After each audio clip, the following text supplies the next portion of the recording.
अली, नवासे हसन और हुसैन, बेटी फातिमा, बेटी जैनब, बेटी रुकैया, बेटी उम्मे कुलसूम। बोलो तो सही यार। और सबकी मां है वो, आपकी भी मां है। जोर से बोलो, आपकी भी। ये जो औरतें जो जिनको बारों में पता ही नहीं है, अब लोग कह रहे साहब लड़कियां भाग रही हैं। लड़कियां भाग नहीं रही हैं, इसकी ट्रेनिंग पहले से दी जा रही है। वो तो ट्रेनिंग को पूरा करके अपने घर वालों को बताना है कि हम कामयाब हैं, आपने जो कहा था हमने वो कर लिया। बच्चे माँ बाप के कहने को नहीं, उनके करने को देखते हैं। आपके घर में कोई घर ऐसा बचा होगा जिसमें टीबी जैसी लानत ना हो। अल्लाह का शुक्र है मेरे घर में नहीं है। हमारे वालिद ने कहा था जब हमारे घर में टीबी आएगी तो फिर हमारे मौत के बाद भी अगर तुम टीबी लेके आए तो हमारी रूहें कभी तुम्हारे घर में नहीं आएंगी। हमारे घर में अल्लाह का शुक्र है कि टीवी। बहुत लोगों ने कहा नया जमाना है मियाँ लगवा लें। मैं कहा साहब मैं जरा पुरानी आदमी हूं। क्या मतलब? मैंने कहा मुझे कब्र में ही दफन होना है, वही 3 वाले कपड़ों वाला रिवाज चल रहा है और वही लोग ऐसे मिट्टी डाल के भाग जाते हैं। कोई नया रूल बदला होता अल्लाह के यहां तो मैं भी बदल लेता। भाई कैसी बात कर रहे हैं आप? भाई मां को पता ही नहीं कि कौन खतीजा है। लोग औरतों को पता ही नहीं कौन फातिमा है, औरतों को पता ही नहीं कौन आयशा है। किसी को पता है अम्मी आयशा कौन है? कोई नहीं पता। इनको ये पता है बंबई की फलां हीरोइन ये है, फलाने कपड़े ऐसे पहने, फलां नाटक में फलाने ऐसे कपड़े पहन ले, सीरियल में फलां की शादी उसके साथ हो गई, इसके साथ ये हो गया, इसके साथ वो हो गया। अब बैठी हुई आंखें से आंसू बहा रही है, बेवकूफ, बेगैरत, बेशरम। और बेटी उसकी छोटी सी देख रही है कि ये रोती चली जा रही, रोती चली जा रही है माँ। और फिर जब हीरो हीरोइन मिल नहीं रहे तो माँ को तकलीफ हो रही है, और जब हीरो हीरोइन भाग गए तो माँ बड़ी खुश हो रही है। बेटी देख रही है बच्ची से जवान हो गई, यही ड्रामे देखते देखते उसने ये समझा ये अच्छी बात है। अब जब वो भाग गई तो अब परेशान होने की बात नहीं है, ट्रेनिंग तो घर में ही दी गई थी, मां ने दिखाया था। मां टीवी के सामने बैठ के रोती थी। मुझे बताओ कादीपुरे वालों, अगर उसकी मां टीवी के सामने के बजाय अल्लाह के सामने रोती तो क्या उसकी बेटी कभी जाती कभी? मगर अब खतीजतुल कुबरा के बारे में औरतों को मालूमात नहीं, ना उनके पास इतना वक्त है वो सुने। मोबाइल पे गंदी चीजें देख लेंगी मगर सैयदा खतीजा के बारे में नहीं सुनेंगे। मगर अल्लाह फजल फरमाए, अल्लाह रहम फरमाए, मैं सैयदा खतीजतुल कुबरा की बात कर रहा हूं। अच्छा खतीजतुल कुबरा कौन है? हुजूर की सारी बीवियों में सबसे ज्यादा अफजल सैयदा खतीजा, क्योंकि अम्मी आयशा सिद्दीका वो हैं जो हुजूर को कुंवारी मिली हैं, और खतीजा वो हैं जिन्हें हुजूर कुंवारे मिले हैं। या यूं कहो आयशा वो है जो हुजूर की, आयशा सिद्दीका वो है जो हुजूर के निकाह में जवान आई हैं, और खतीजतुल कुबरा वो हैं जिन्होंने अल्लाह के महबूब की जवानी देखी। जोर से तो बोलो सुभान अल्लाह, दिल लगा के तो बोलो, मुस्कुरा के तो बोलो।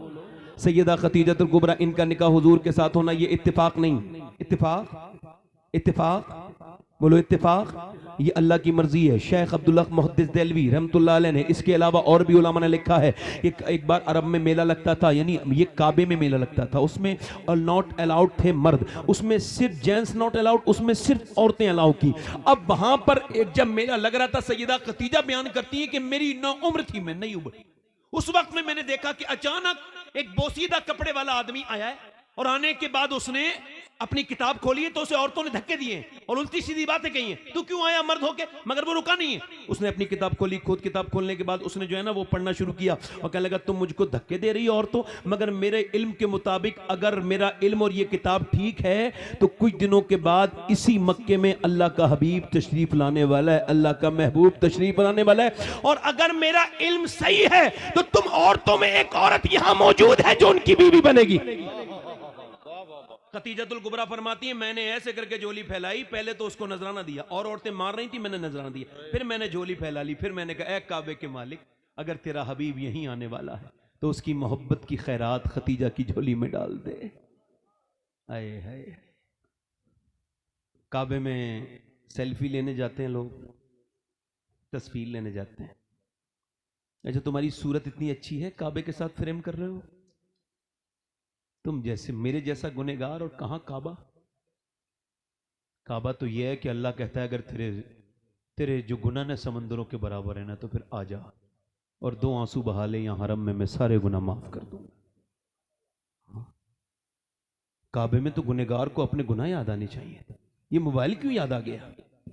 कभी अपने गुनाह भी लाइव कर दो, नेकियां तो खूब लाइव करते हो। शर्म नहीं आती लोगों को? ये तस्वीरें खींचना, इधर डाल दी, मैं मदीने में हूं। तो है तो क्या हुआ? क्यों खींच रहे हो फोटो? हाँ, यादगार के लिए खींच रहा है। तेरी क्या औकात, तू क्या है कि यादगार के लायक है? हुजूर की बारगाह में तुझे फोटो याद है? अल्लाह का शुक्र है, हुजूर ने मुझे 4 बार बुलाया। कितने बार बुलाया बोलो? और 4 बार में मैंने एक जायज फोटो भी नहीं खींचा है। मेरे अब भी मोबाइल है, कोई दिखा नहीं सकता। अल्लाह का शुक्र है। क्यों? क्योंकि मैं मदीने में तस्वीर बनाने नहीं, तकदीर बनाने जाता हूं। यादगार है। एक लाइक खड़ा है मक्के में और लाइक इंडिया वालों से मेरा फेसबुक पे डाल दिया, जरा साहब मुझे लाइक कर दो, मैं इसमें उम्रा करके। अबे उम्रा किया है या तूने अपने आप को गुमराह किया? ये समझ में नहीं आ रहा। लिखो भाई जरा इसमें लाइक कर दो। मदीने में खड़ा है और लाइक मांगा। बेअक्ल होती तो मदीने में खड़े होके हिंदुस्तान वालों से लाइक ना मांगता, एक लाइक मदीने वाले से मांग लेता। मगर तुझे अक्ल हो तो ये काम हो ना। मगर फिर बात आगे कर रहा हूं। सैयदा खतीजा कहती है मैंने दुआ की, मैं अपने घर गई। कहती कुछ दिनों के बाद ख्वाब देखा, बरका बिन नौफिल, ये भी अल्हम्दुलिल्लाह ताजुश्शरिया फरमाते ये भी सहाबी थे और पहले ईमान लाए थे। ये आलिम थे और ये सैयदा खतीजा इनके पास गई है एक ख्वाब देख के। ये इनके चचाजाद भाई भी थे, बरका बिन नौफिल। गए और जाके क्या, बरका बिन नौफिल मैंने ख्वाब देखा है। क्या देखा? कल रात में देख रही हूं कि एक चांद मक्के में उतरा है, एक सूरज मक्के में उतरा है और वो फिर मेरे घर में आ गया है और मेरा घर रोशन हो गया है। बरका बिन नौफिल खुश हो गए, मुस्कुराए और बोले खतीजा तुझको मुबारक हो। अगर तेरा ख्वाब सच्चा है तो तेरे घर में अल्लाह का हबीब आने वाला है। खतीजतुल कुबरा कहती हैं, फरमाती हैं कि फरमाती हैं मेरे शोहर का इंतकाल हो गया, मेरा बाप मर गया, मेरा भाई मर गया। कहते हैं सब मर गए। मेरे बाप को किसी ने मार दिया, वो शहीद, वो मर गया। मेरा बाप मर गया और वो ईमान वाले नहीं थे, वो मर गया। कहती फरमाती सैयदा खतीजतुल कुबरा कि उसके बाद बयान करती हैं कि मैं बड़ी परेशान थी, चूंकि लोग मेरे साथ बड़ी बदतमीजी कर रहे थे, रहजन थे, बदतमीज थे, डाकू थे। मक्के के लोग बहुत बदतमीज थे। वो मेरी बकरियां चुरा के जो है बेच देते तो कहते थे भेड़िया खा गया। वो मेरे ऊंटों को परेशान करते थे और मुझे बड़ा नुकसान दे रहे थे। अब मैं अपने टूर को भेजने के लिए बड़ी परेशान थी, तो मैंने अबू तालिब को बुलाया। मैंने कहा ए जनाब अबू तालिब, मैं आपसे इस वजह से बुलाई हूं कि आप मक्के के सरदार हैं और मैं एक औरत हूं, औरत जात हूं, मेरा काम बड़ा परेशान हो रहा है, मुझे बिजनेस में लॉस होता चला जा रहा है, चूंकि ये लोग मेरे साथ बदतमीजी करते हैं, मेरे पास कोई मर्द है नहीं। अब मैं अपने गुलाम को बेचती हूं तो उसे तो ये डराते धमकाते हैं मैसरा को। फरमाने लगी आप मेरी मदद करें। तो अबू तालिब बोले मैं तो मक्के के बाहर भी नहीं जाता, मैं बड़ा कमजोर हूं। कहा मैंने आपको आपके लिए नहीं बुलाया, मैंने सुना है आपका एक भतीजा है जो पूरे दिन मजदूरी करके अपना सारा माल वो जो है वो गरीबों में दे आता है। कहा वो पूरे दिन मजदूरी करते हैं? हाँ पूरे दिन मजदूरी करते हैं और फिर शाम को सारा माल। ये किसकी बात बता रहा हूं मोमिनो, जरा बोलो तो सही, किसकी बात? हुजूर की बात बता रहा हूं। अल्लाह के रसूल ऐलान नबुव्वत से पहले पूरे दिन मजदूरी करते थे और फिर जिनके घर खाना नहीं होता था सारा दे के खुद मेरे नाका भूखे रहा करते थे, मेरे नबी खुद भूखे रहा करते थे। कभी ऐसा इंसान के बारे में सुना? कभी आपने कभी देखा? मेरे हुजूर अगर लाजवाब है तो है लाजवाब, कोई जवाब ला करके दिखाए। अब सैयदा खतीजा कहती मैंने कहा तो वो कहने लगे वो आएंगे नहीं, मगर मेरे आका करीम सल्लल्लाहु अलैहि वसल्लम के चचा ने कहा ऐसा है। आप सैयदा खतीजा बोली मैं कहूंगी आप भी कहेंगे तो शायद आ जाए। तो फिर सैयदा खतीजा ने अपनी गुलाम अपनी कनीज नफीसा को भेजा और इन्होंने भी कहा। जब ये दोनों ने कहा उस वक्त में, तो उस वक्त हुजूर इनके घर गए। अब वो अपने ख्वाब को बयान करती हैं और फिर इसको टच करके बयान करती हैं। कहती है मैं अपने घर में झाड़ू लगा रही थी, ये पहली मुलाकात थी सैयदा खतीजा से हुजूर की। जरा तवज्जो करें, जरा जोर से बोले सुभान अल्लाह, मुस्कुरा के बोले, जरा मुस्कुरा के बोले। अब जरा बयान कर रहा हूं। वो कहती है पहली मर्तबा मेरे घर पे आए और मेरे घर के दरवाजे पर आकर के फरमाती मैं समझी कि सूरज आ गया है, क्योंकि मेरा घर ना पूरब की तरफ था मुंह का, ना पश्चिम की तरफ था। सूरज डूबता था तब भी नहीं आता था, निकलता था तब भी नहीं आती थी रोशनी। मगर उस दिन मेरा पूरा कमरा नूर से जगमग जगमग, मेरा हर कमरा जो है वो मेरा हर कमरा रोशन हो गया। मैं डर गई, या अल्लाह कहीं सूरज का रास्ता तो नहीं बदल गया। मगर मैंने जब पलट के देखा तो सूरज तो नहीं था, बल्कि पर्दे के पीछे आमना का लाल खड़ा था और चेहरे की रोशनी का आलम यह था कि मेरे घर का हर कमरे का हर कोना चमकता था। मेरे बरेली के आला हजरत इमाम इश्क को मोहब्बत पुकार उठे, खुर्शीद था किस जोर पर और क्या पर के चमका था कमर, बेपर्दा जब वो रुख हुआ ये भी नहीं वो भी नहीं। नारे तकबीर, नारे रिसालत, मसलके आला हजरत सैयद शबाहत मियां साहिब किबला, नारे तकबीर। बेपर्दा जब वो रुख हुआ, जल्दी बोलो ये भी नहीं, जल्दी बोलो ये भी नहीं, जल्दी बोलो ये भी नहीं। कहती है मगर जब उन्होंने बात की ना तो फिर बात तो उनके चेहरे से भी ज्यादा जबरदस्त, यानी अंदाज उनका ये था, समझो अंदाज उनका ये था कि और जितने लोग आते थे वो ताक झांक करते थे कि खतीजा कैसी, खतीजा कैसी है ना, ताक झांक। कुछ लोग की आदत नहीं होती, किसी घर गए तो अब मौला कायनात का फरमान सुन लीजिए, किसी घर जाएं तो क्या करना चाहिए? मौला अली फरमाते किसी घर जाओ ना तो अंधे हो जाओ। क्या हो जाओ? जरा इन्हें चचा को उठाओ ना ऐसे, पैर नीचे करके आराम से बैठिए, इधर देखें, तवज्जो करें, इधर देखें। किसी घर जाओ तो क्या हो जाओ बोलो, और फिर बाहर निकलो तो गूंगे हो जाओ। यानी उसके घर में कोई अच्छी बुरी बात देखी तो उसका बयान, कितनी अच्छी बात है याद रहेगी। घर में जाओ तो, बाहर निकलो तो गूंगे हो जाओ, कुछ बात नहीं करनी। और सुने, ये हुजूर की सुन्नत है, मेरे आका की नजरें नीचे रखना। फरमाती है सैयदा खतीजा, फिर जब उन्होंने बात की तो ऐसा लहजा ही नहीं सुना, सुना है बोले तो बातों से फूल झड़ते हैं, ये बात है तो चलो बात करके देखते हैं। हुजूर जब बोले सुभान अल्लाह, ऐसा कोई बोले ही नहीं जैसा आमना का लाल बोला। खुदा की कसम अल्लाह ने इतना खूबसूरत किसी को नहीं बनाया, वो कमाले हुस्न हुजूर है कि गुमाने नक्श जहां नहीं। और फिर हुजूर की आवाज इतनी मीठी किसी की आवाज नहीं, ऐसा हुस्न आवाज में किसी की नहीं। मेरा इमाम कहता है उनकी बातों की लज्जत पे लाखों दुरूद, उनके खुतबे की हैबत पे लाखों, उनके खुतबे की हैबत पे।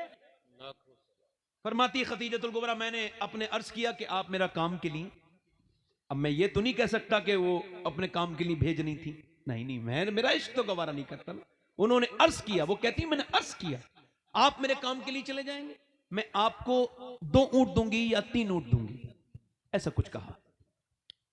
फिर सैयदा खतीजा से हुजूर ने इजाजत दे दी, मैसरा को तैयार किया। ये सुनने वाली बात है, बहुत ज्यादा खास। अच्छा दिल लग रहा है, आप लोगों को नहीं लग रहा है? मैं किसकी बात कर रहा हूं, जरा जल्दी बोल दो किसकी बात कर रहा हूं? सैयदा, जल्दी पूरा मजमा बोले, सैयदा खतीजतुल कुबरा। कौन है ये? हुजूर की पहली बीबी, हमारी पहली माँ सैयदा फातिमातुज़ ज़हरा की अम्मी। जरा जोर से बोलो सुभान अल्लाह। हुजूर फरमाते हैं मुझे खतीजा से इस वजह भी ज्यादा प्यार है कि खतीजा के अल्लाह ने वतन से मुझे फातिमा अता की। जोर से तो बोलो सुभान अल्लाह। तो अब बयान कर, तवज्जो करें। मैसरा से कहा कि तुम, उनका गुलाम था मैसरा, उससे कहा कि तुम जाओ और जाकर के अल्लाह के रसूल सल्लल्लाहु अलैहि वसल्लम से कहा इनके साथ जाओ और इन्हें कोई परेशान मत करना, जो ये कहें इनकी इताअत करना, ये खास है, आम नहीं है। वो कहता था मैसरा मेरा तो काम ही ये था गालियां सुनना, तकलीफ लेना, मार खाना, कोड़े खाना, क्योंकि गुलाम था, जो भी लेके जाता था मुझे जानवर की तरह मेरे साथ रिएक्ट करता था। मैं तैयार था, फिर एक सफर है, फिर जलील होऊंगा। कहते मगर जब वो आया ना मैसरा, सैयदा खतीजा ने कहा मैसरा आ गए सफर से, जरा उनके बारे में कोई बात तो बताओ। तो अब जरा गौर करो, मैसरा रो दिया। गुलाम का क्यों रोता है? कहने लगे खतीजा एक बात कहूँ? कहा मुझे आज़ाद कर दो। कहा क्यों? कहा अल्लाह के वास्ते मुझे आज़ाद कर दो, क्योंकि मैं अब आपके साथ नहीं रह सकता। कहा क्यों? कहा मोहम्मद ने मुझे एक सफ़र में इतनी मोहब्बत दी है कि मेरे माँ बाप पूरी ज़िंदगी में इतनी मोहब्बत नहीं दे पाए हैं। 25 साल की मेरे आका की उम्र है। कहते हैं कि लोग मुझे गाली देते थे, मारते थे, बैल की तरह रिएक्ट करते थे, मगर वो पहले इंसान हैं जिन्होंने पहले मुझे खिलाया, बाद में खुद खाया, पहले बाद में सोते थे, पहले मुझे सुलाते थे, मुझे एक बार भी डांटा तक नहीं। खतीजा तुल कुबरा से कहने लगे मुझे उनसे बहुत मोहब्बत हो गई है, मैं उनके बगैर अब रह नहीं सकता, मैं दिल कल से उनका गुलाम हो गया हूं। और कहने लगा खतीजा, उख्तुल कुबरा से कहने लगे, ए खतीजा, उनके बगैर जब चलता था ना तो मुझे पूरे सफर धूप सताती थी, मगर उनके साथ गया हूं तो एक दिन भी धूप मेरे सर तक नहीं आई। कहा क्यों? सूरज नहीं निकलता था। कहा सूरज तो रोज निकलता था, मगर आमना के लाल के सर पे बादल साया करता हुआ चलता था।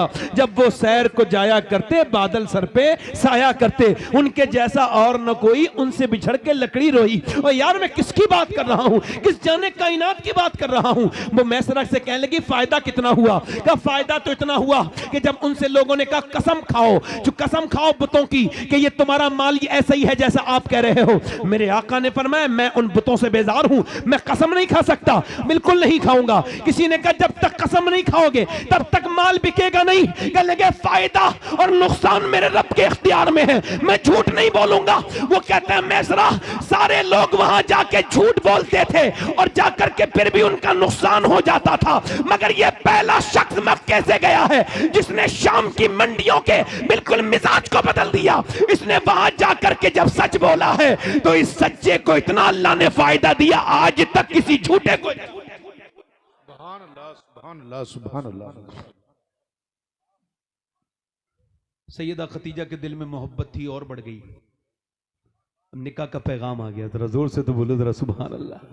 अच्छा, निकाह का पैगाम, ये कॉन्टेक्ट क्या था? जनाब अबू तालिब की बेटी के साथ सैयदा खतीजा की दोस्ती थी और उन्होंने अपनी खादिमा नफीसा को भेजा और नफीसा ने उनसे कहा, और उन्होंने फिर जब ये बात कही तो मेरे आका करीम से, चूंकि सैयदा खतीजा इतनी मालदार थी, लोग उनसे शादी करना चाहते थे। क्या करना चाहते थे? शादी। ये आपके पीछे चचा बैठे हैं, ए चचा जरा कितना ऊँगोगे? मैं अपने घर वालों को भी नहीं मिलता हूं, मैं मिलाऊं तो मुझे सुन लो। सही बता रहा हूं मैं आपको। हाँ तो सुन लो। हाँ तो जो है कि नहीं? इधर देखें तो रिश्ता गया, क्या गया? बाज लोगों में ये गंदी रिवायत है कि लड़की वाला रिश्ता नहीं दे सकता, है ना? खराब बात है ना? और ये पहला रिश्ता सैयदा खतीजा ने भिजवाया हुजूर की तरफ को। जरा जोर से तो बोलो सुभान अल्लाह। याद रहेगी ये बात? बोल दोगे कहीं? पहला रिश्ता किसने भिजवाया? सैयदा खतीजा ने। और बहुत से लोग शादी करना चाहते थे, मगर उन्होंने सैयदा खतीजा को शादी करनी नहीं थी, वो बिल्कुल इससे दूर थी। मगर जब हुजूर के बारे में सुना तो उनके दिल में खुद पैदा हुआ, क्योंकि वो अल्लाह का फजल है, वो उनका इंतखाब अल्लाह ने किया था। अल्लाह ने अपने हबीब को यार भी चुन चुन के दिए और रिश्तेदार भी चुन चुन के दिए। ना नबी के यारों का कोई जवाब है, ना रिश्तेदारों का कोई जवाब है। अल्लाह के रसूल सल्लल्लाहु अलैहि वसल्लम के गुलामों सुनो, पैगंबर इस्लाम के गुलामों सुनो, मैं जो अर्ज कर रहा हूं आपसे। सैयदा खतीजा ने जब भेजा तो हुजूर ने कहा, मैं ऐसे जवाब नहीं दूंगा, पहले अपने चचा से मशवरा कर। जो शादी करते हैं ना, अपनी पसंद से शादी करना कैसा ठीक है, हो जाएगा निकाह। जैसे शराब पीने से नशा हो जाता है, वैसे ही निकाह भी हो जाएगा माँ बाप की बगैर मर्जी के, मगर हराम है। और अभी ये मैं सिर्फ मुसलमानों का आंकड़ा नहीं बता रहा हूं, हिंदू मुसलमान सिख सबके जो अपनी पसंद से शादी होती हैं वो 90% तलाक उसका नतीजा निकलता है। क्या निकलता है बोलो? कितने परसेंट बोलो? जल्दी तो बोलो, कितने परसेंट? हाँ। अच्छा, हमारे यहां हम कितने मुसलमान हैं अभी चेक करता हूं। बेवा से किसी कुआरे ने शादी की है? बोलो तो यार। बेवा को तो गैर मुस्लिमों की तरह हम बुरे नहीं समझते हैं। ऐसा नहीं है कि मेरे घर में भी तो कोई बेवा हो सकती है ना। कोई गलत बात कह रहा हूं मैं क्या? अरे अल्लाह ना करे, कोई बेवा हो सकती है ना, मैं नाम नहीं ले रहा, कोई हो सकता है ना बेवा। मगर क्या मुसलमानों में जो है वो, मेरी तरफ देखें क्या? आप बार बार इधर पीछे क्या देख रहे हैं? इधर मत देखिए, ये उलमा हैं बैठे हैं, सुभान अल्लाह, मेरे ऊपर एहसान है इनका। आप मुझे देख के जरा एक बार सुभान अल्लाह कहें, मुझे देखें बस, आप जरा जोर से बोलें सुभान अल्लाह, तवज्जो करें, क्योंकि मुझे बात बहुत जल्दी पूरी करनी है और इसको मैंने शुरू किया है तो थोड़ा सा मुख्तसर करके बयान कर रहा हूं। तो मैं क्या अर्ज कर रहा था कि बेवाओं के साथ कोई शादी, बल्कि बेवाओं को मनहूस समझते हैं, मरदूस समझते हैं। एक मुसलमान लड़की ने फांसी लगाई, बच गई। किसी ने पूछा क्यों फांसी लगाई? कहने लगी मैं अपनी मां की वजह से फांसी लगा रही थी। का क्या मतलब? का मेरे भाई की शादी हो रही थी और मैं बेवा हूं, तो मेरे भाई के जितनी भी खरीदारी हो रही थी तो मेरे मां ने मुझे कुछ देखने नहीं दिया, ना कपड़े न जेबर। मैंने पूछा अम्मी क्यों नहीं देखने देती? कहने लगी तू मनहूस है, तेरी वजह से मेरे बच्चे की जिंदगी बिगड़ सकती है, इस वजह से तुझे नहीं देखने दूंगी। अल्लाह अकबर, इतनी खराब बात। मैं कहता हूं नौजवानों, अगर तो आपने फरमाया था ए हसन इसको जरा प्याला पेश कर दे ठंडा शरबत का। कहा अब्बा इसने, आप इसे पेश कर। उसने मना कर दिया नहीं पीऊंगा। आपने फरमाया हसन गवाह रहना, अगर ये पी लेता तो मैं उसको माफ भी कर देता और अपने हाथ से कौसर का जाम भी पिला देता। मैं नहीं चाहता कि मेरी वजह से कोई जहन्नम में जाए। यार मेरी जरा सी दुश्मनी की वजह से मैं किसी को जहन्नम में, तौबा तौबा।